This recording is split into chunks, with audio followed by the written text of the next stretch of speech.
হে WhatsApp guys, কেমন আছো সবাই? আশা করি সবাই খুব ভালো আছো। প্যান্ডম অ্যানিমেশন এন্ড ড্রামার আজকের পর্বে নারুটো শিপুডেনের 134 নম্বর এপিসোড থেকে 138 নম্বর এপিসোড পর্যন্ত এক্সপ্লেন করতে যাচ্ছি। তো গাইস, আগের এপিসোডগুলো যারা যারা আপনারা এখনো দেখেননি তাদের জন্য এই ভিডিও ডেসক্রিপশন বক্সে ভিডিওগুলো লিংক দেওয়া আছে, অবশ্যই দেখে নেবেন। তো গাইস, মূল ভিডিওতে যাওয়ার পূর্বে কিছু কথা বলি। গাইস, আমি কি বরুটো সিরিজ এক্সপ্লেন করবো কিনা তা একটু জানতে চাচ্ছি তোমাদের কাছ থেকে। তোমরা যদি এক্সপ্লেন দেখতে চাও, মানে বরুটোর এক্সপ্লেন দেখতে চাও, তাহলে অবশ্যই আমার এই ভিডিওর কমেন্টে বলে দিও। তাহলে আমি কাল থেকে অথবা পরশু থেকে দৈনিক আমি বরুটো নিয়ে আনার চেষ্টা করব। তো কথা না বাড়িয়ে চলো মূল ভিডিওতে যাওয়া যাক।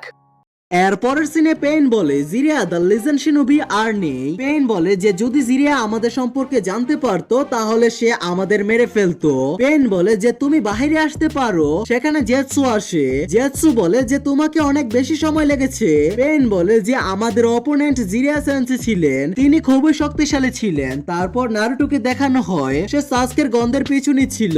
সে থামে এবং বলে যে আমি এইমাত্র আমার শ্যাডো ক্লোন থেকে জেনেছি যে এই গন্ধগুলোর পিছু আমরা নিচ্ছিলাম সেগুলোর সাসকের শার্টের টুকরো। কিবা নারুটোকে বলে যে তুমি এত তাড়াতাড়ি হার মানো না, তাই না? Naruto multi shadow clone jutsu ব্যবহার করে এবং তার ক্লোনদের সাসকেকে খুঁজতে পাঠিয়ে দেয়। অন্যদিকে সাসকে আকাতসুকির হাইড আউটে পৌঁছে গিয়েছিল। সাসকেকে ইতাচি উচিহা সেখানে দেখে ইতাচি বলে যে তুমি তো অনেক বড় হয়ে গেছো। সাসকে বলে যে তোমার প্রতি আমার ঘৃণা দিন দিন বাড়তেই থাকে। ইতাচি সাসকের উপর তার লাইটনিং ব্লেড দিয়ে আক্রমণ করে। তখন ইতাচি নিচে পড়ে যায়। ইতাচি বলে যে তুমি তো অনেক বেশি শক্তিশালী হয়ে গেছো।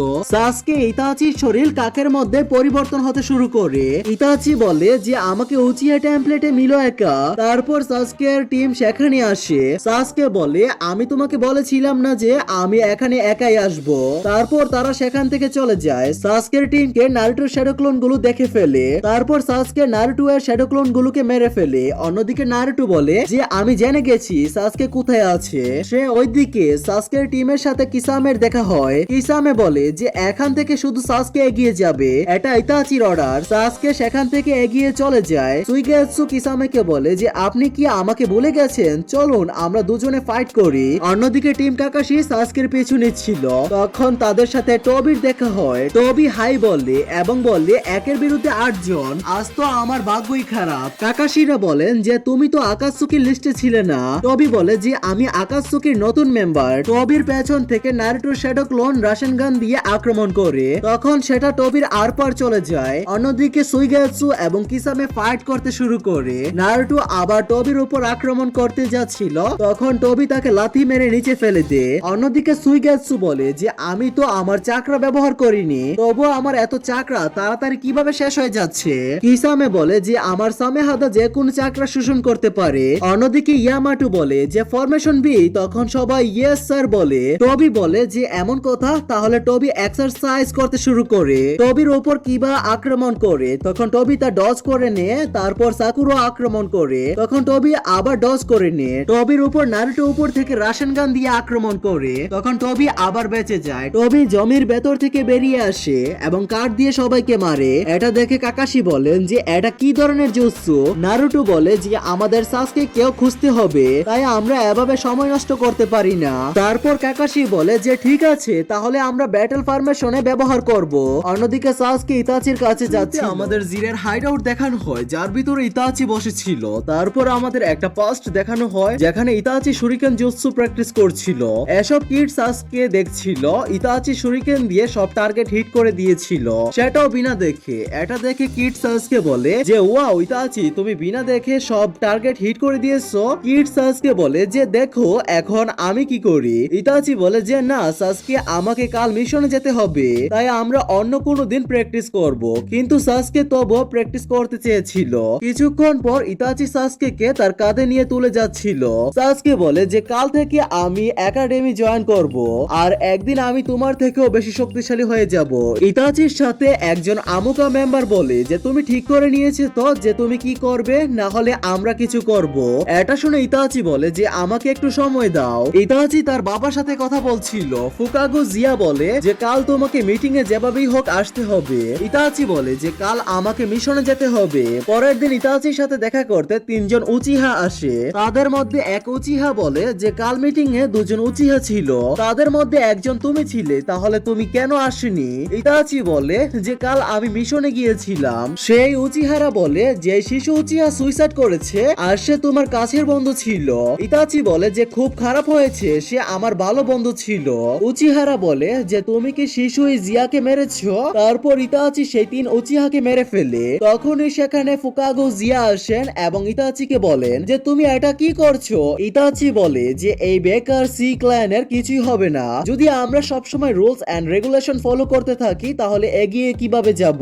কিড সাসকে বলে যে ইতাচি ভাইয়া এমন করো না, ইতাচি সবার কাছে মাপ চায়। ফুকাগো জিয়া বলেন যে তুমি ভেতরে এসো, আমার সাথে দেখা করো, আমি তোমার সাথে কিছু কথা বলতে চাই। রাতে ইতাচি প্রস্তুত হচ্ছিল, তারপর ইতাচি তার নিজের ক্ল্যানের মেম্বারদের মেরে ফেলে। কিড সাসকে শুরিকেন প্র্যাকটিস করে ফিরে আসছিল আর তখন সে রাস্তায় কিছু লাশ দেখতে পায়। সাসকে তার মা বাবার কাছে যায় এবং সেখানে গিয়ে দেখে যে ইতাচি তার মা বাবাকে মেরে ফেলেছে। সাসকে ইতাচিকে জিজ্ঞাসা করে যে তুমি তোমার মা বাবাকে কেন মেরেছো? ইতাচি বলে যে তুমি কতটা নাদান সাসকে। তারপর ইতাচি মাঙ্গাকিউ শারেনগান ব্যবহার করে এবং সাসকে দেখায় যে সে কিভাবে সবাইকে মেরেছে। সাসকে বলে যে শেষমেশ তুমি এটা কেন করেছো? ইতাচি বলে যে আমি কতটা শক্তিশালী তা দেখতে চেয়েছিলাম। সাসকে বলে যে তাহলে তুমি তোমার পাওয়ার টেস্ট করার জন্য এটা করেছো? তারপর ইতাচি বলে যে আমার একটা ওয়ার্দি অপোনেন্ট দরকার, তাই আমি তোমাকে জীবিত রেখে যাচ্ছি। ইতাচি বলে যে তুমিও আমার মতো মাঙ্গাকিউ শারেনগান ব্যবহার করতে পারবে, কিন্তু তার জন্য তোমাকে তোমার বেস্ট ফ্রেন্ডকে মারতে হবে। প্রেজেন্টে সাসকে ইতাচির কাছে চলে আসে। ইতাচি এবং সাসকের পরস্পর লড়াই করতে শুরু করে। সাসকে চিতুরি দিয়ে মাটিতে আক্রমণ করে, তখন ইতাচি জাম্প করে। সাসকে তার উপরে ছিল, তারপর সাসকে তার তলোয়ার দিয়ে তার পেটে ঢুকিয়ে দেয়। ইতাচি নিচে পড়ে যায়। ইতাচি বলে যে তুমি শক্তিশালী হয়ে গেছো। সাসকে ইতাচি তার হাত দিয়ে ইশারা করে, তখন সাসকে সেখানে তাকায়, তখন ইতাচি সেখানে বসেছিল। সাসকে বলে যে মরার আগে আমাকে একটা কথা বলো। সাসকে ইতাচির পেছন থেকে গিয়ে আবার তলোয়ার ঢুকিয়ে দেয় ইতাচির ভেতর। সাসকে বলে যে তুমি উচিহা ফোর্স কে একা শেষ করতে পারোনি, তাহলে তুমি কার সাহায্য নিয়েছো? ইতাচি বলে যে সে হলো মাদারা উচিহা। মাদারার নাম শুনে সাসকে একটু ভয় পায় এবং বলে যে মাদারা উচিহা। এর পরের সিনে আমরা দেখি সাসকে ইতাচির সাথে কথা বলছে। লিভ ভিলেজের ফাউন্ডারকে এতদিনে মরে যাওয়া উচিত ছিল, তুমি কি আমার সাথে কোনো মজা করছো? তারপর ইতাচি বলে মাদারাও বেঁচে আছে এবং এটা কোনো মজা নয়। ঠিক তখনই সাসকে পেছন থেকে ইতাচির উপর আক্রমণ করে আর বলে আমার চোখ এখন আগের মতো নেই, আমি তোমার গেনজুৎসুর ভেতর দিয়ে দেখতে পারি। তারপর আমরা জানতে পারি সাসকে আসলে ইতাচির গেনজুৎসুর মধ্যে ছিল আর ইতাচি সেখানে আরাম করে বসে আছে। তারপর ইতাচি বলে তোমার কাছে এখনো মাঙ্গাকিউ শারেনগান নেই, এর মানে তুমি তোমার সবচেয়ে কাছের বন্ধুকে মারতে পারোনি। আগে গিয়ে তাকে মেরো, তারপর আমার কাছে এসো। তারপর সাসকে বলে যদি তাই হয় তাহলে তুমি তোমার শারেনগান ব্যবহার করে আমাকে শেষ করে দাও না কেন? তারপর ইতাচি বলে যখন কোন উচিহা তার মাঙ্গাকিউ শারেনগান জাগ্রত করে তখন সে অনেক বেশি শক্তিশালী হতে শুরু করে, কিন্তু সে যত বেশি তার চোখ ব্যবহার করে তত দ্রুত সে অন্ধ হয়ে যায়। তারপর সাসকে বলে আচ্ছা এই মাদারা আসলে কি জিনিস? তারপর ইতাচি বলে মাদারা সেই প্রথম মানুষ যে নাইন টেলকে তার চোখ দিয়ে নিয়ন্ত্রণ করেছিল, এক অমর মানুষ যে আমার বন্ধু এবং আমার গুরু, আর সেই মাঙ্গাকিউ শারেনগানের দ্বিতীয় রহস্য আবিষ্কার করেছিল। তারপর সাসকে বলে সেই দ্বিতীয় রহস্যটা কি, তুমি তাড়াতাড়ি বলো। তারপর ইতাচি তাকে দেখান যখন মাদারা আর তার ভাই যুবক ছিল তখন তারা দুজনে খুব শক্তিশালী ছিল আর একদিন তারা তাদের সবচেয়ে কাছের বন্ধুদের মেরে মাঙ্গাকিউর চোখ পেয়েছিল।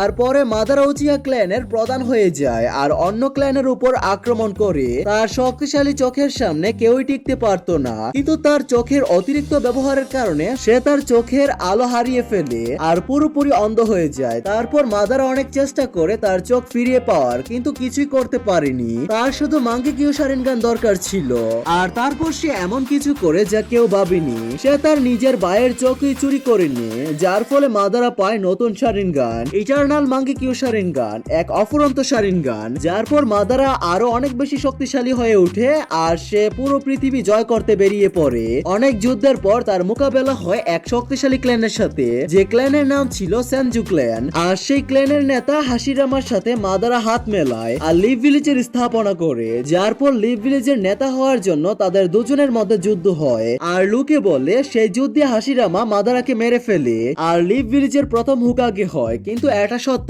নয়। আসলে সত্যি হলো মাদারা মরেনি, আর এখন সে এক নতুন গ্রুপ তৈরি করছে যার নাম আকাতসুকি। আর 16 বছর আগে সেই নাইনটেলের সাথেও লিভ ভিলেজকে আক্রমণ করেছিল, কিন্তু ফোর্থ হুকাগে তাকে আটকে দেয়। সহজ কথায় বলতে গেলে মাদারা এক পরাজিত মানুষ, আর এখন আমি তাকে পেছনে ফেলে দেব তোমার চোখ নিয়ে। তারপর সাসকে বলে তুমি যতই তোমার চোখ ব্যবহার করো না কেন, কিন্তু আমার ঘৃণা তোমাকে সত্যি দেখাবে, আর তোমার সত্যি হলো মৃত্যু। আর তারপর তারা দুজন লড়াই করতে শুরু করে।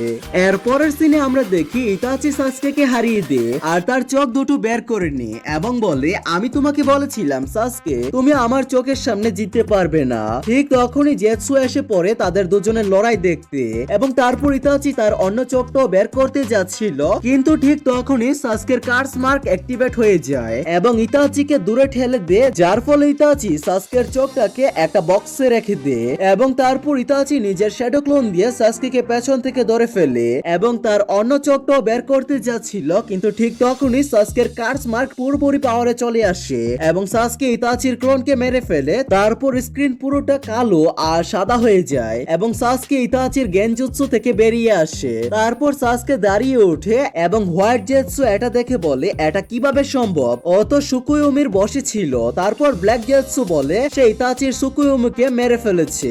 একটা সাধারণ শারিনগান অনেক ভালো হতে পারে যদি যে ব্যবহার করছে সে ভালো হয়, এবং দেখে মনে হচ্ছে সাসকে ইতাচির থেকে ভালো। তারপর সাসকে বলে আমার মনে হয় তুমি যখন থেকে সুকুয়োমি ব্যবহার করেছো তখন থেকে তুমি ঠিক মতো দেখতে পাচ্ছ না। তারপর সাসকে ইতাচির উপর ফায়ার স্টাইল জুৎসু ব্যবহার করে এবং ইতাচি উপরে লাফ দেয়, কিন্তু সাসকে তার উপরে চিদুরি দিয়ে আক্রমণ করে এবং সেখানে বিশাল এক বিস্ফোরণ হয়। তারপর ইতাচি সেই বিল্ডিং থেকে বেরিয়ে আসে এবং ফায়ারবল জুৎসু দিয়ে আক্রমণ করে। কিছুক্ষণ পর আমরা দেখি সাসকে বেঁচে গেছে এবং বলে এই আক্রমণটা তো কিছুই না। তারপর ওরা দুজন নিজেদের ফায়ারবল জুৎসু ব্যবহার করে লড়াই করতে শুরু করে এবং ইতাচি ব্যবহার করে নিজের আমাতেরাসু। এটা একটা এমন কালো আগুন যা ততক্ষণ জ্বলতে থাকে যতক্ষণ না সে তার টার্গেটকে পুরোপুরি শেষ করে দেয়। কিছুক্ষণ পর সবকিছু শান্ত হয়ে যায় এবং সাসকে একটু ঘাবড়ে যায়। তারপর জেৎসু বলে যে সাসকের আগুনকে শেষ করে দিয়েছে ওটা তার নিজের আমাতেরাসু দিয়ে। তারপর ইতাচি আবার তার উপর আক্রমণ করে সাসকে সেটা থেকে বাঁচার চেষ্টা করেছিল, কিন্তু কিছুক্ষণ পর সে তার চপেটে চলে আসে এবং জ্বলতে শুরু করে, যার পর ইতাচি সাসকের কাছে যায় তার চোখ বের করার জন্য, কিন্তু সাসকের শরীর গলে যেতে শুরু করে এবং আমরা দেখি সে মাটির ভেতরে চলে গেছে সেটা থেকে বাঁচার জন্য। ইতাচির অবস্থা আমাতেরাসু ব্যবহার করার কারণে খুব খারাপ হয়ে গেছে। ওইদিকে আমরা দেখি সাসকে নিজের কার্স মার্ক অ্যাক্টিভেট করে এবং ফায়ার স্টাইল জুৎসু ব্যবহার করে আক্রমণ করে। এই আক্রমণটা ছিল খুবই বিপজ্জনক, কিন্তু ইতাচি সেটা থেকে বেঁচে যায়। তারপর জেৎসু বলে ওদের দুজনের অবস্থা খুবই খারাপ মনে হচ্ছে, তাদের চাকরা প্রায় শেষ হয়ে আসছে। তারপর ইতাচি বলে তুমি উরুচিমারু এর সাবস্টিটিউশন জুৎসু ব্যবহার করে আমাতেরাসু থেকে বেঁচে গেছো, কিন্তু এতে অনেক চাকরা লাগে এবং তোমার চাকরা এখন শেষ হয়ে গেছে। তারপর সাসকে বলে তুমি ঠিকই বলেছো আমার চাকরা শেষ হয়ে গেছে, কিন্তু তোমার কি মনে হয় আমি কোনো প্রস্তুতি ছাড়াই তোমার সাথে এখানে লড়তে এসেছি? এটা হবে তোমার শেষ জুৎসু, কিন্তু তুমি এটা থেকে বাঁচতে পারবে না এবং আমি আমার স্বপ্নকে সত্যি করে দেখাবো। এরপরের সিনে আমরা ছোট সাসকেকে দেখি যে ঠিক সেই জায়গায় যায় যেখানে ইতাচি তাকে বলেছিল যে সেখানে উচিহাদের গোপনীয়তা রাখা আছে। তারপর সে একটা ঝিলের কিনারে যায় যেখানে সে ট্রেনিং করত এবং সে তার মা বাবাকে মনে করতে শুরু করে। তারপর আমরা বর্তমানে দেখি যেখানে ইতাচি আর সাসকে লড়াই করছে সেখানে বিদ্যুৎ তৈরি হতে শুরু করে। তারপর জেৎসু বলে আচ্ছা তো এখন বুঝলাম যে ফায়ার স্টাইল জুৎসু ব্যবহার করে তাপমাত্রা বাড়িয়ে দিয়েছে, যার কারণে মেঘ তৈরি হয়েছে এবং বিদ্যুৎ পড়তে শুরু করছে। এখন তাকে নিজের চাকরা ব্যবহার করার কোনো দরকার নেই, এই জুৎসুটা তো খুবই বিপজ্জনক হতে পারে। তারপর সাসকে বিদ্যুৎ দিয়ে ড্রাগন বানায় এবং ইতাচির উপর আক্রমণ করে। এটা ছিল খুবই বিপজ্জনক। কিছুক্ষণ পর আমরা দেখি সাসকে ঠিক সেখানেই দাঁড়িয়ে আছে এবং ইতাচি মাটিতে পড়ে আছে। তারপর সাসকে বলে তো অবশেষে এটা শেষ হয়ে গেল, কিন্তু ঠিক তখনই ইতাচির আওয়াজ আসে এবং সে বলে তুমি ঠিক এটাই দেখতে চেয়েছিলে না, তুমি অনেক বেশি শক্তিশালী হয়ে গেছো, যদি আমি এই জুৎসুটা ব্যবহার না করতাম তাহলে আমি মরে যেতাম। এবং আমরা দেখি তার ভেতর থেকে লাল রঙের চাকরা বেরোচ্ছে। তারপর ইতাচি বলে এখন আমি তোমাকে আরেকটা জুৎসু দেখাবো। আমার সুসানো যদি তোমার কাছে কিছু বাকি থাকে তাহলে এখনো সময় আছে, যাচ্ছে। ঠিক তখনই সাসকের খুব তীব্র ব্যথা হতে শুরু করে এবং তার ভেতর থেকে অনেকগুলো সাপ বেরোতে শুরু করে। এটা দেখে জেৎসু বলে মনে হচ্ছে সাসকের চাকরা এখানে শেষ হয়ে গেছে, তাই উরুচিমারুর চাকরা এখন বেরিয়ে আসতে শুরু করছে, যেটা সে উরুচিমারুকে শোষণ করে পেয়েছিল, যার ফলে সেই সব সাপ ইতাচির উপর আক্রমণ করতে শুরু করে, কিন্তু সেগুলোকে ইতাচি ধরে ধরে মারছিল। ঠিক তখনই একটা সাপের ভেতর থেকে কিছু বেরোতে শুরু করে। ইতাচি এটা দেখে বলে আচ্ছা, তো অবশেষে সে বেরিয়ে এলো। তারপর আমরা দেখি সেই সাপের ভেতর থেকে উরুচিমারু বেরোয় এবং সে তার মুখ থেকে একটা তলোয়ার বের করে আর বলে আমি ঠিক এটারই অপেক্ষা করছিলাম এবং এখন আমি তার শরীরটা নিয়ে নিব। কিন্তু ইতাচি নিজের তলোয়ার দিয়ে তাকে শোষণ করতে শুরু করে এবং সে আবার সিল হয়ে যায়। তারপর জেৎসু এটা দেখে বলে এটা তো তুৎসুকা ব্লেড, এটাকে সিল করার জন্য ব্যবহার করা হয় এবং উরুচিমারু এটাকে অনেক খুঁজছিল কিন্তু এটা তার কোথাও মেলেনি। তারপর আমরা দেখি উরুচিমারু সাসকের থেকে বেরিয়ে একটা ছোট সাপে পরিণত হয় এবং সেখান থেকে পালিয়ে যায়। ওইদিকে আমরা দেখি ইতাচির অবস্থা খুবই খারাপ হয়ে গেছে, কারণ সুসানু একটা খুবই বিপজ্জনক জুৎসু এবং ইতাচি সুসানু ধীরে ধীরে অদৃশ্য হয়ে যাচ্ছে। এটা দেখে সাসকে তার উপর কোনায় দিয়ে আক্রমণ করতে শুরু করে, কিন্তু ইতাচি ধীরে ধীরে তার দিকে এগোচ্ছে। ইতাচির অবস্থা একদম মরার মতো হয়ে গেছে, কিন্তু তবুও সে সাসকের দিকে এগোচ্ছে। তারপর জেৎসু বলে সে সাসকের সব আক্রমণ নিজের সুসানু দিয়ে আটকে নিচ্ছে, ইতাচিকে কেউ হারাতে পারবে না। তারপর ইতাচি বলে এগুলো আমার চোখ এবং এগুলো আমার দরকার। তারপর সাসকে নিজের তলোয়ার বের করে তার উপর আক্রমণ করে, কিন্তু তার কিছুই হয় না, উল্টো সাসকে গিয়ে দেওয়ালের কাছে গিয়ে পড়ে। তারপর ইতাচি সাসকের কাছে আসে এবং তাকে কিছু বলে যেটা আমরা শুনতে পাই না। তারপর ইতাচি সাসকের মাথায় হাত রাখে যেমনটা সে ছোটবেলায় করত এবং সাসকে খুব ঘাবড়ে যায়। ঠিক তখনই ইতাচি সুসানু অদৃশ্য হয়ে যায় এবং সে মাটিতে পড়ে যায়। তারপর সেখানকার চারপাশের জঙ্গলটা আমাতেরাসুতে জ্বলতে শুরু করে এবং সেই সাদা সাপটা আমাতেরাসুতে পুড়ে মরে যায়। তারপর সেখানে খুব জোরে বৃষ্টি শুরু হয়। সাসকে ইতাচির পাশে ঠিক সেখানে শুয়ে পড়ে।